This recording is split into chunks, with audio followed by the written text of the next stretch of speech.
उसकी आंखों में कोई सपना नहीं था और दिल में कोई उम्मीद नहीं। वह बस मौन था, बिल्कुल वैसा मौन जो भीतर चीखता है पर बाहर कुछ नहीं कहता। विहान की उम्र कोई 30 के आसपास होगी, पर उसकी आत्मा जैसे बूढ़ी हो चुकी थी। पहले वह बहुत संवेदनशील हुआ करता था, किताबों का प्रेमी, माँ का भक्त, जीवन को समझने का जिज्ञासु। लेकिन पिछले 2 सालों में कुछ ऐसा हुआ जिसने उसके भीतर की रोशनी बुझा दी। पिता के निधन के बाद उसने खुद को दुनियावी आवाज़ों से काट लिया था। उसने ना तो मंदिर जाना जारी रखा, ना माँ काली को पुकारा और ना ही किसी से अपने दर्द की बात की। एक तरह से उसकी चेतना ने अपने सभी दरवाजे बंद कर दिए थे। पर अंदर कुछ था जो पूरी तरह मरा नहीं था। एक क्षीण सी चिंगारी जो अब भी माँ काली के चरणों में लौटने की राह देख रही थी। उसी चिंगारी की हलचल ने उस दिन पहली बार उसे किताबों की धूल भरी अलमारी से एक पुरानी पुस्तक निकालने को मजबूर कर दिया। मौन की भाषा। वह किताब किसी अनजान लेखक द्वारा लिखी गई थी और उसके पहले ही पन्ने पर लिखा था, जिस दिन तुम मौन को सुन सकोगे उस दिन तुम माँ को पहचान सकोगे। उसने पन्ने पलटना शुरू किया और हर शब्द जैसे उसके भीतर के सन्नाटे को आवाज देने लगे। यह एक साधना की यात्रा थी, उस चेतना की जो खो चुकी थी लेकिन अब मौन के माध्यम से पुकार रही थी। उस रात पहली बार उसने माँ काली की तस्वीर की ओर देखा, जो कमरे की दीवार पर धूल में छिपी थी। आंखें नम हो गईं, पर जुबान फिर भी कुछ न कह सकी। अगले दिन विहान कुछ बदला हुआ था। उसने खुद को आईने में देखा, थका हुआ, बिखरा हुआ, लेकिन अब भी जीवित। उसी दिन वह चला गया एक छोटे से पुराने काली मंदिर की ओर, जो उसके बचपन की यादों से जुड़ा था। मंदिर वीरान था, पुजारी तक नहीं था, पर वहां एक शांति थी, एक कंपन जो उसकी आत्मा को छू रहा था। उसने माँ की मूर्ति को देखा। आंखें खुली थीं, तेज थीं, पर डरावनी नहीं, बल्कि जैसे किसी माँ की आंखें जो अपने बच्चे के टूटे मन को समझ रही हों।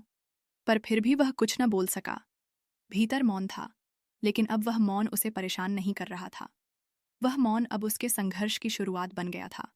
उस रात उसने पहली बार माँ काली से प्रश्न नहीं किया, शिकायत नहीं की, बस अपनी उपस्थिति जताई। वह बोला नहीं, बस मौन में कहा, माँ, मैं यहाँ हूँ, टूटा हूँ, पर हूँ। माँ की मूर्ति पर पड़ती दीपक की रोशनी जैसे एक क्षण के लिए और तेज हो गई, मानो स्वीकार कर रही हो उसकी मौन उपस्थिति को। यही था उस खोई हुई चेतना का पहला संघर्ष। मंदिर से लौटने के बाद विहान के मन में कुछ हिलने लगा था, जो वर्षों से शांत पड़ा था। वह चल तो रहा था सड़क पर उसे महसूस हो रहा था कि कोई उसके साथ साथ चल रहा है। उसकी अपनी छाया नहीं, कोई और, कोई ऐसा जो वर्षों से उसका इंतजार कर रहा था और अब अंततः उसके मौन को सुनकर साथ हो लिया था। घर पहुंचकर उसने दरवाजा खोला, कमरे में घुसा और बिस्तर पर बैठते ही गहरी सांस ली। आज बहुत दिनों बाद उसका दिल धड़क रहा था, पहले से तेज, गहराई से। उसका कमरा वही था, वही किताबें, वही दीवारें, वही माँ की तस्वीर। पर आज कुछ अलग था। ऐसा लग रहा था जैसे सब कुछ एक अज्ञात दृष्टि में नहाया हुआ हो। लेकिन जैसे ही अकेलापन घना हुआ, भीतर की खामोश दीवारें बोलने लगीं। अब क्या होगा? ये जो तू कर रहा है, क्या बस एक पल की भावुकता है? माँ तुझे सुनेंगी भी? क्या तू वाकई बदल सकता है? विहान का सिर भारी होने लगा। यह वही आवाजें थीं जो वह वर्षों से सुनता आया था, आत्मग्लानि की, पछतावे की, डर की। पर आज इनमें एक नई बात थी। यह सब उसके भीतर से आ रही थीं, बाहर से नहीं। उसने खुद को सवालों के घेरे में खड़ा पाया और फिर अचानक, जैसे किसी गहरी चुप्पी में से एक और आवाज उभरी, शांत, गूढ़ और स्थिर। अगर सब कुछ खत्म हो चुका होता तो तू फिर मंदिर क्यों जाता? वह चौंका। यह आवाज उसकी नहीं थी, पर उसकी आत्मा में ही गूंजी थी, मानो कोई गहरी उपस्थिति उसके भीतर से बोल रही हो। जिस चेतना को तू मरा समझ बैठा था, वो तुझसे अभी भी बात करना चाहती है। बस तू सुन नहीं रहा था। विहान का गला सूख गया। वह उठकर खिड़की के पास गया और बाहर देखने लगा। सामने एक नीम का पेड़ था, जिसे वह बचपन से देखता आया था। कभी तेज धूप में उसकी छांव में बैठा करता था। आज वो पेड़ भी खामोश था, पर उसकी खामोशी में भी एक अपनापन था। वह मन ही मन बुदबुदाया, माँ, क्या आप मुझसे अब भी बात करेंगी? क्या मैं इतना भी नहीं टूटा कि मुझे फिर से जोड़ा जा सके? माँ की तस्वीर उसकी आंखों के सामने थी, वही मूर्ति जो मंदिर में थी। आंखें स्थिर, लेकिन उनमें कोई भाव था जो विहान को देख रहा था, जैसे कह रही हो, तू मौन में उतर, मैं वहीं हूं। उसने धीरे धीरे उस पुरानी किताब मौन की भाषा को उठाया और अगला अध्याय पढ़ना शुरू किया। जब चेतना खो जाती है, तब आत्मा मौन में मार्ग बनाती है। हर इंसान की आत्मा माँ का अंश है। वह कभी खत्म नहीं होती, बस दब जाती है अपने ही विचारों के नीचे। विहान को लगा जैसे यह किताब उसी के लिए लिखी गई हो, जैसे हर शब्द उसे अपने ही भीतर लौटने की राह बता रहा हो। उसी रात उसने पहली बार बत्ती बंद कर दी, मोबाइल दूर रख दिया और तकिए के नीचे माँ काली की एक छोटी तस्वीर रखकर चुपचाप आंखें मूंद लीं। कोई मंत्र नहीं, कोई प्रार्थना नहीं, बस मौन। और उसी मौन में एक संघर्ष उभरा। हर वो विचार जो कहता था, तू व्यर्थ है, और हर वो अनुभूति जो कहती थी, तू माँ का है। अंदर ही अंदर जैसे एक संग्राम शुरू हुआ, पुराने डर और नए विश्वास के बीच। वह नींद में नहीं था, पर एक अजीब सी शांति में उतर रहा था। और तभी एक बिंदु पर उसे लगा जैसे किसी ने उसके सिर पर हाथ रखा हो, न जोर से, न हल्के से, बस इतना कि उसकी रूह कांप गई। उसने आंखें खोलीं। कुछ नहीं था, कोई नहीं था, पर उसकी आंखों से 2 बूंद आंसू बह निकले। वह बोला नहीं, पर उसकी आत्मा ने माँ से कहा, माँ, मैंने सुना, और आप भी सुन रही हैं ना। उस रात विहान पहली बार सोया, गहरे, बिना डर के, बिना टूटन के। अगली सुबह जब सूरज की किरण कमरे में आई, तो उसे लगा जैसे माँ ने उसे अपनी गोद में एक रात सुलाया हो। मौन सुबह अभी की भी था, रोशनी कमरे में लेकिन अब धीमे वह धीमे मौन घुस रही शत्रु थी। नहीं था। खिड़की वह की उसकी झिड़ी से साधना आती बन चुका किरणें था। मानो माँ के हाथों का स्पर्श थीं, जो किसी सोते हुए बच्चे को हल्के से जगाना चाहती हों। विहान की आंखें खुलीं, लेकिन उनमें आज भारीपन नहीं था। वह तकिए के नीचे रखी माँ काली की तस्वीर को देख मुस्कुराया, एक फीकी मगर सच्ची मुस्कान। उसने खुद से कहा, कल रात कुछ बदला था, कुछ छू गया था मुझे। पिछली रात का अनुभव अब भी उसकी आत्मा में कांप रहा था। उस अनदेखे अनकहे स्पर्श ने उसे भीतर तक छू लिया था।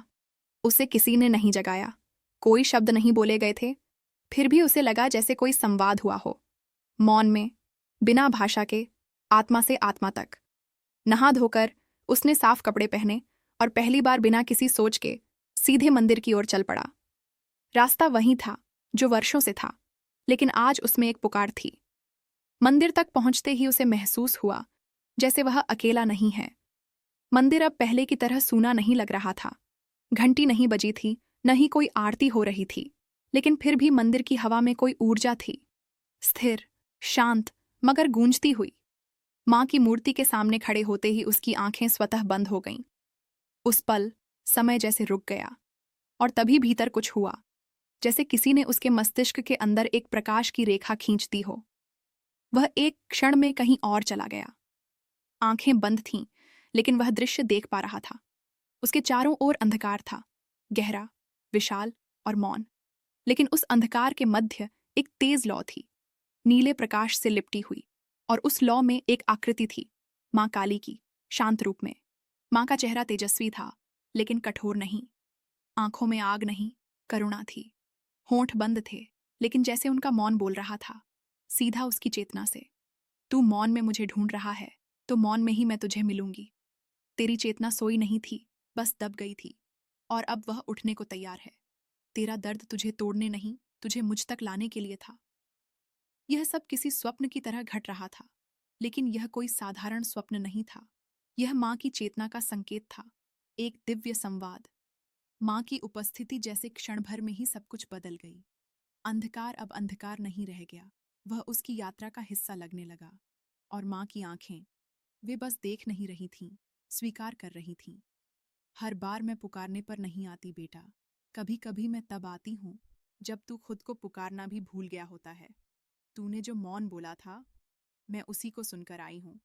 अचानक वह लौ मंद पड़ने लगी और माँ की आकृति पीछे हटने लगी।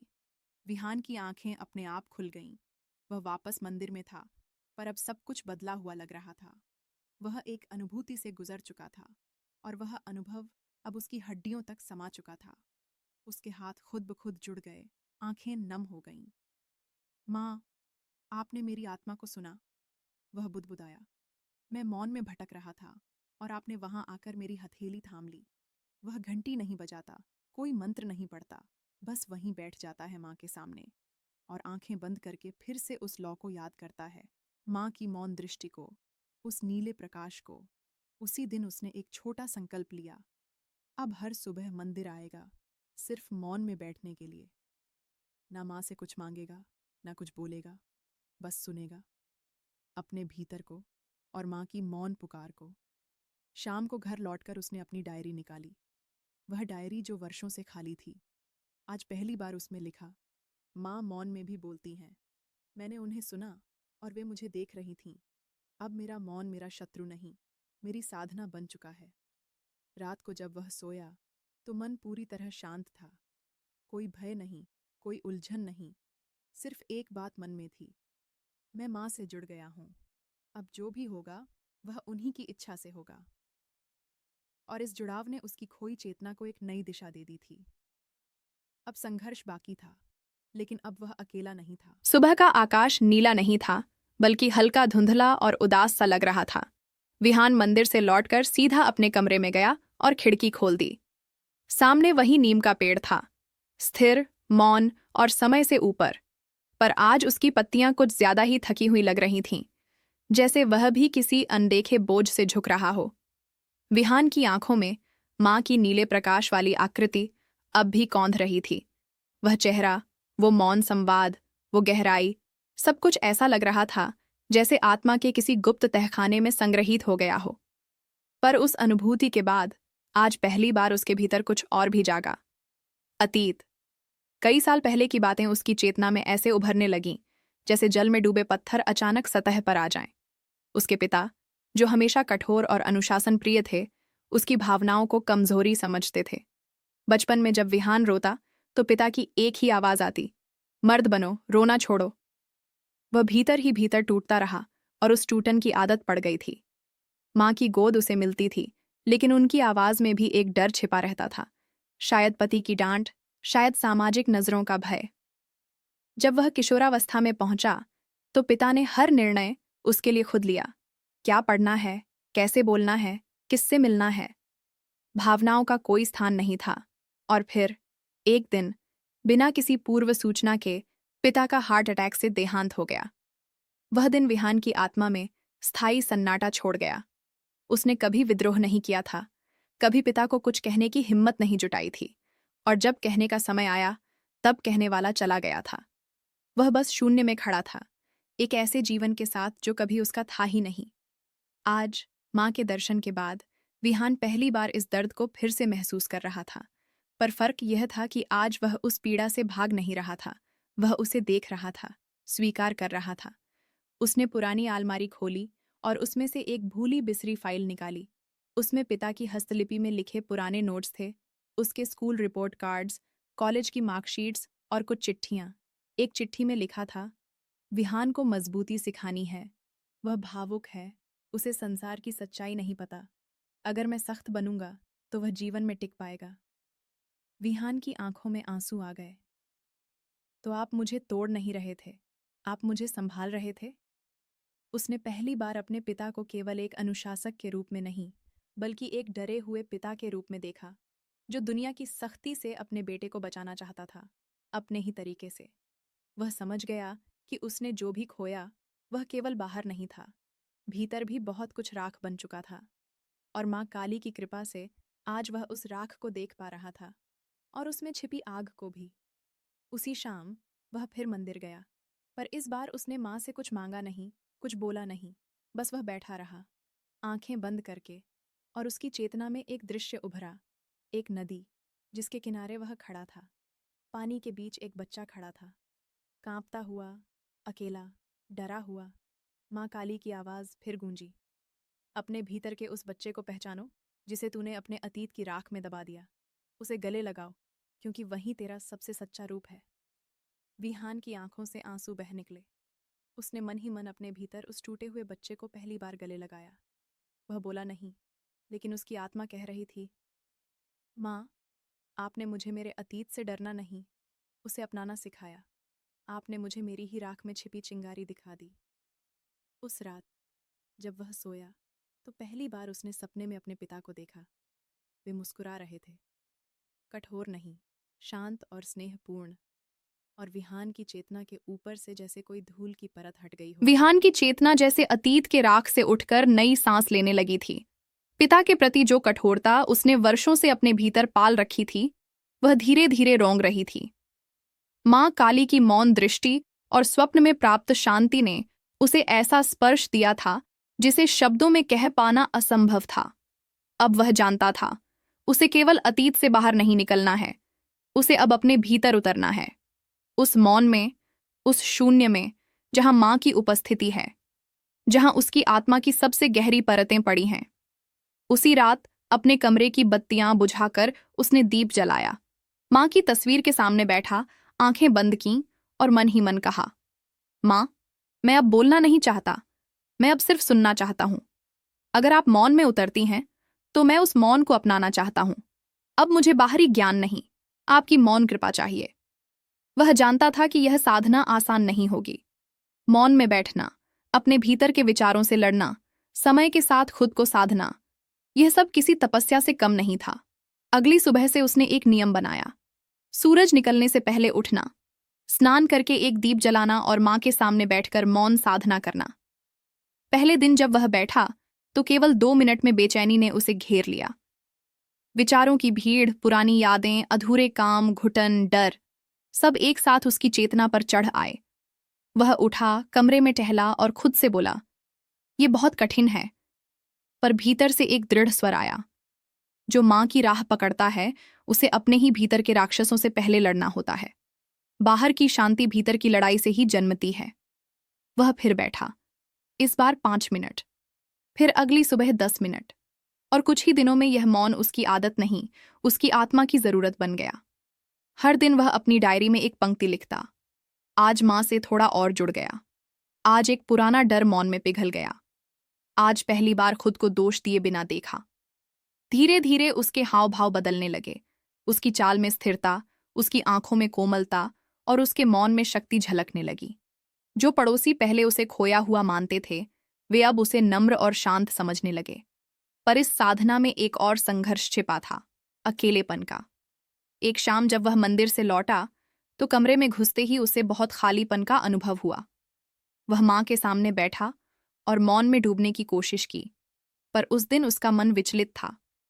उसने आंखें खोलीं और मां की तस्वीर से पूछा, मां, जब मैं आपकी ओर बढ़ रहा हूं तो ऐसा क्यों लगता है कि सब मुझसे दूर हो रहा है? मां की आंखें वैसे ही थीं, स्थिर, जागृत, मौन।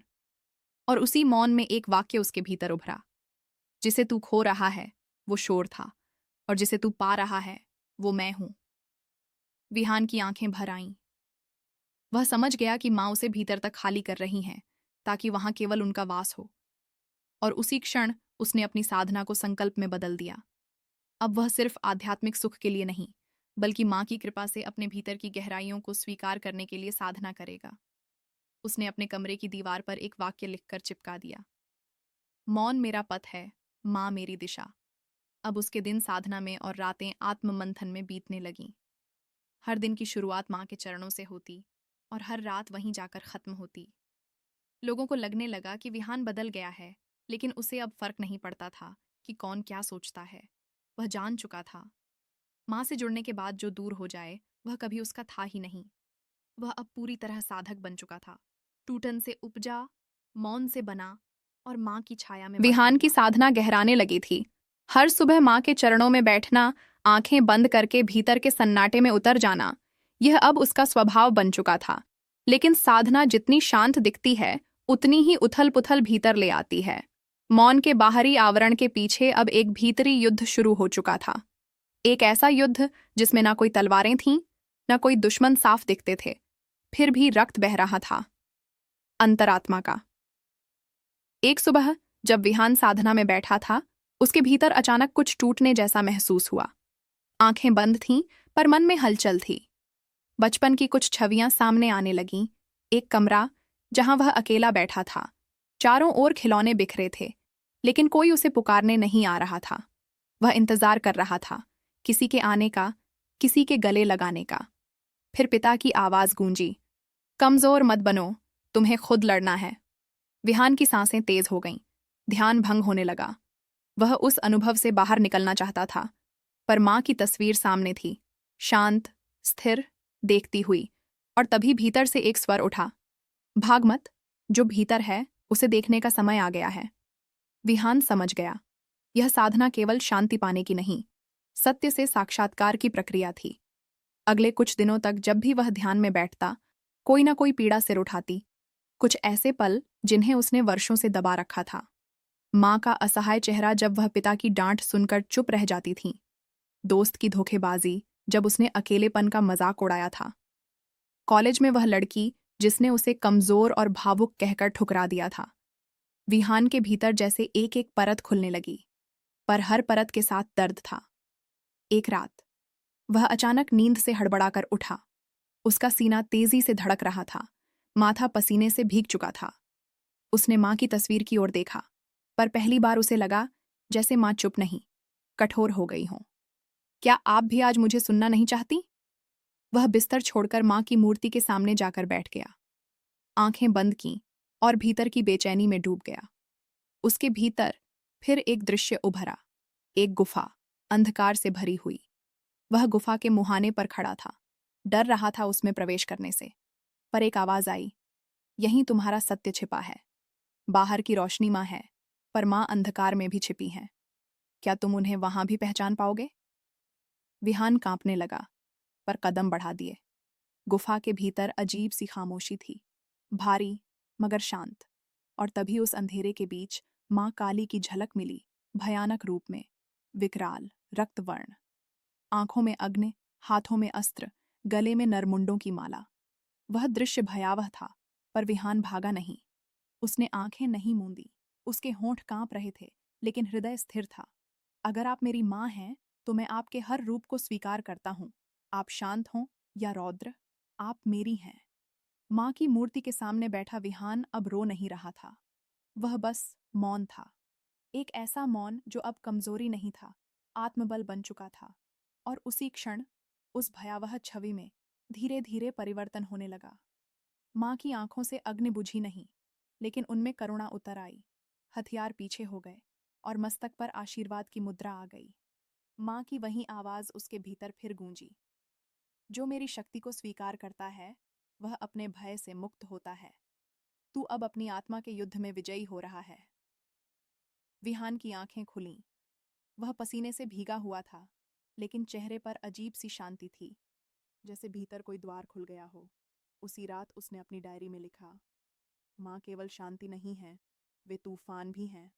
और जब तू उस तूफान में डटा रहता है, तभी तू उन्हें पा सकता है। अब साधना सिर्फ एक अभ्यास नहीं, एक आंतरिक यज्ञ बन चुकी थी, जहां वह अपने भ्रम, पीड़ा और असत्य को माँ के चरणों में अर्पित कर रहा था। और उस यज्ञ की अग्नि में माँ काली की उपस्थिति स्वयं प्रकट हो रही थी, कभी मौन, कभी रौद्र, लेकिन हर रूप अब में विहान के करुणा। भीतर चल रही साधना केवल बैठने और आंखें मूंदने तक सीमित नहीं रही थी। वह हर सांस, हर भावना, हर प्रतिक्रिया में माँ की उपस्थिति महसूस करने लगा था। जो पहले सिर्फ एक चित्र में दिखाई देती थीं, अब जीवन के हर क्षण में माँ का चेहरा उभरने लगा था। उस दिन सुबह जब वह मंदिर से लौट रहा था, एक भिखारी उसके सामने आ खड़ा हुआ। पहले जैसा होता, विहान सिर झुकाकर आगे बढ़ जाता, पर आज उसके कदम खुद ब खुद रुक गए। उस भिखारी की आंखों में कोई मांग नहीं थी, सिर्फ मौन था, गहरा, बोझिल और थका हुआ।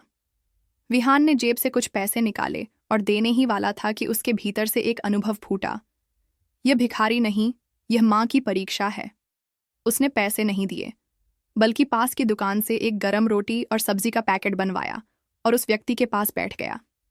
बिना कुछ बोले वह भोजन उसके हाथ में थमा दिया। भिखारी की आंखें छलक आईं। वह कुछ कह न सका, बस 2 आंसू बह निकले और विहान की चेतना में वही स्वर फिर गूंजा, जहां मौन में आंसू बहते हैं वहां मैं हूं। वह समझ गया, माँ अब उसे दिखने नहीं, दृष्टि देने लगी है। अब हर छोटी चीज में उसे एक संकेत मिलने लगा। सड़क पर गिरी पत्ती, मंदिर की घंटी की ध्वनि, किसी बच्चे की हंसी, सब कुछ माँ के अस्तित्व का प्रतिबिंब लगने लगा। एक बार उसने देखा, एक बुजुर्ग महिला ठेले वाले से बहस कर रही थी। आसपास के लोग हंस रहे थे, कोई मदद करने को तैयार नहीं था। विहान ने जाकर धीरे से दोनों को शांत किया और पैसे खुद दे दिए। महिला की आंखों में शांति आ गई और वह बोली, बेटा, तू किसी देवी की छाया है। वह मुस्कुराया, पर भीतर से कांप गया। क्या माँ अब दूसरों के होठों से बोलने लगी हैं? रात को माँ की मूर्ति के सामने बैठा तो उसने आंखें नहीं मूंदी, बस उस तस्वीर को देखता रहा। और एक भाव भीतर से उठने लगा। ये पूजा नहीं थी, ये समर्पण भी नहीं था। यह तो जैसे अपनी दृष्टि को मान की दृष्टि में विलीन कर देना था। उसने कहा, माँ, मुझे अब आपकी मूर्ति नहीं चाहिए। मुझे वो दृष्टि चाहिए जिससे मैं हर प्राणी में आपको देख सकूं। मैं किसी के स्वरूप से नहीं, आपकी उपस्थिति से जुड़ना चाहता हूं। और वह दिन उसकी साधना में सबसे बड़ा मोड़ बन गया। अब विहान बाहर से पहले जैसा ही लगता था। एक सामान्य युवक, मंदिर जाता है, घर लौटता है, कुछ लिखता है, पर भीतर से वह बदल चुका था। हर परिस्थिति में, हर व्यक्ति में, हर दर्द में वह अब एक ही तत्व को देखता, माँ को। एक बार एक बच्चा खेलते खेलते गिर गया। उसकी माँ नहीं थी आसपास। लोग हंस रहे थे, बच्चा रो रहा था। विहान दौड़कर गया, बच्चे को गोद में उठाया, घुटनों पर लगी मिट्टी साफ की और उसके सिर पर हाथ रखा। बच्चा रोते रोते चुप हो गया और मुस्कुराने लगा। और उस मुस्कुराहट में विहान को माँ की झलक मिली। वही करुणा, वही आशीर्वाद, वही मौन संवाद। उस रात जब वह साधना में बैठा, माँ की आकृति सामने नहीं आई, पर अब यह आवश्यक भी नहीं था। उसकी चेतना में सिर्फ एक भाव था, अब मैं तुम्हें बाहर नहीं देखता माँ, अब तुम भीतर हो, मेरी दृष्टि बन चुकी हो। माँ की तस्वीर अब कमरे में सजावट नहीं, बल्कि चेतना की खिड़की बन चुकी थी। उसने अपनी डायरी में लिखा, माँ ने मुझे दृष्टि दी है, अब जीवन को देखना माँ की देखना नहीं, दृष्टि जब आत्मा को माँ छू को लेती देखना है तो जीवन बदलने नहीं, जलने लगता है। विहान की साधना अब मौन बैठकों, रोटियों के वितरण और मंदिर की परिक्रमा तक सीमित नहीं रह गई थी। अब वह जीवन की वास्तविक अग्नि परीक्षा में प्रवेश कर चुका था, जहां माँ की कृपा केवल भावनाओं की छाया नहीं, बल्कि तप की ज्वाला बन चुकी थी। उस दिन की शुरुआत सामान्य थी।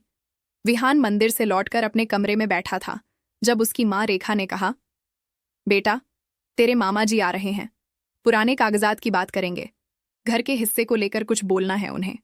विहान ने शांत स्वर में सिर हिला दिया, पर भीतर एक हल्का सा कंपन हुआ।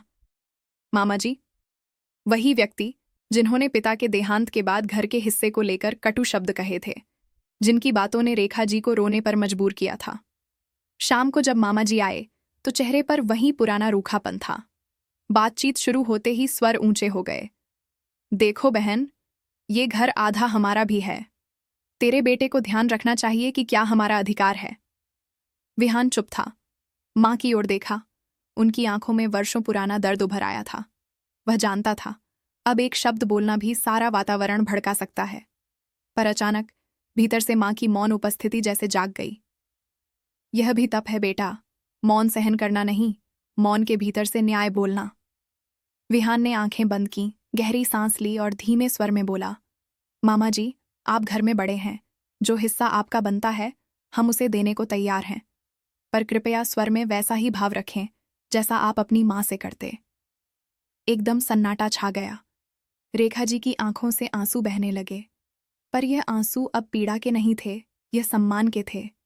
मामा जी ने नजरें झुका लीं और पहली बार आवाज में नरमी आई, ठीक है बेटा, कागज अगले हफ्ते लाऊंगा, लेकिन तूने आज मेरे अंदर का शोर तोड़ दिया। विहान की परीक्षा वहीं खत्म नहीं हुई थी। कुछ दिन बाद दफ्तर से पुराना मित्र रोहित मिलने आया। वह वहीं था जिसने कॉलेज में विहान का सबसे गहरा अपमान किया था। उसकी भावुकता का मजाक, उसकी मौन प्रवृत्ति की आलोचना और उसके विश्वास का उपहास। रोहित ने कहा, भाई, अब सब भूल जा, तुझसे बात करने आया हूं, माफी मांगने नहीं, बस पुराना रिश्ता जोड़ने। विहान की आत्मा फिर कांपी। वह मुस्कुराया, चाय बनाई और दोनों ने बालकनी में बैठकर वर्षों बाद संवाद किया। और जब रोहित चला गया, तब विहान ने अपनी डायरी में लिखा, माँ, आपने मेरी चेतना को उस ताप में तपाया जहां अपमान भी शांति में घुल गया। एक और घटना जिसने विहान को भीतर तक झकझोर दिया, वह था माँ का अचानक बीमार पड़ना। डॉक्टर ने कहा, उम्र के साथ दिल पर असर पड़ा है, इनका मन भी अब अकेलापन सह नहीं पा रहा, आपको इनके पास ज्यादा समय बिताना होगा। विहान की साधना अब केवल ध्यान में नहीं, माँ की सेवा में उतर गई। अब वह रेखा जी के पैरों में तेल लगाता, खाना खुद बनाता और रात में पास बैठकर पुराने किस्से सुनाता। रेखा जी एक रात भावुक होकर बोलीं, तेरे पिता तुझे कठोर बनाना चाहते थे, पर तू माँ के चरणों में जाकर सच्चा पुरुष बन गया, जिसमें करुणा है, सहनशीलता है और तप है। उस रात माँ काली की मूर्ति के आगे दीपक की लौ जैसे और प्रखर हो गई, और विहान को उस लौ में अपनी आत्मा का प्रतिबिंब दिखा, झुका हुआ मगर जला हुआ नहीं। अब हर संबंध, हर परिस्थिति, हर चोट एक अग्निकुंड बन गई थी, और माँ उसमें से उसे तपाकर किसी नए रूप में ढाल रही थी। उसने समझा, माँ की दृष्टि देना केवल वरदान नहीं था, वह एक चुनौती थी। जो माँ को देखे उसे माँ के मार्ग से चलना भी पड़ता है, और वह मार्ग सरल नहीं, तपस्वी होता है। एक दिन मंदिर में एक वृद्ध साधु मिले। उन्होंने आंखों में देखकर कहा, बेटा, तेरी आंखों में अग्नि है मगर तू जलता नहीं। तू माँ के उस पुत्रों में है जो मौन को शक्ति बना लेता है। अपना मार्ग मत छोड़ना। विहान ने सिर झुका लिया। वह जानता था अब उसका जीवन केवल उसका नहीं, माँ का था।